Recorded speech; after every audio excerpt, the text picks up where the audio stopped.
Hello everyone, তোমরা সবাই কেমন আছো? আশা করছি খুব খুব ভালো আছো তিতলি ব্লগসে। তো আমরা এখন ছাড়াচ্ছি ডালিম। তো এটা আমার পুচু সোনাকে রস করে খাওয়াবো। আর তোমরা যদি জানতে চাও পুচু সোনার ডেলি রুটিন, তো অবশ্যই অবশ্যই কমেন্ট করো। আর প্লিজ চ্যানেলটা সাবস্ক্রাইব করো। তো এখন বাজে 12টা, একটু আগে দিই, আজকে লেট হয়ে গেছে। তো আমি ছাড়াচ্ছি, ছাড়িয়ে রস করে তারপরে দেবো। আজকে ভেজানো হবে না, আমি সকাল উঠে আমি ছাড়িয়ে রাখি। তো চলো, যেদিন যদি ডেলি রুটিন জানতে চাও তো তখন আমি বলবো পুজো সোনার ডেলি রুটিন। তো এই দেখো পুজো সোনা ডালিম ছাড়াচ্ছে। বাবা দাও, দাও। ওই পড়ে গেল তো। এ দেখো পুজো সোনাও ডালিম ছাড়াচ্ছে।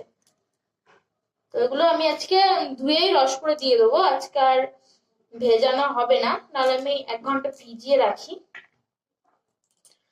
তো টাটা, বাই বাই। আরে ফ্লাইং কিস দিয়ে দাও। বলো আমার মাম্মামের চ্যানেলকে সাবস্ক্রাইব করে দাও।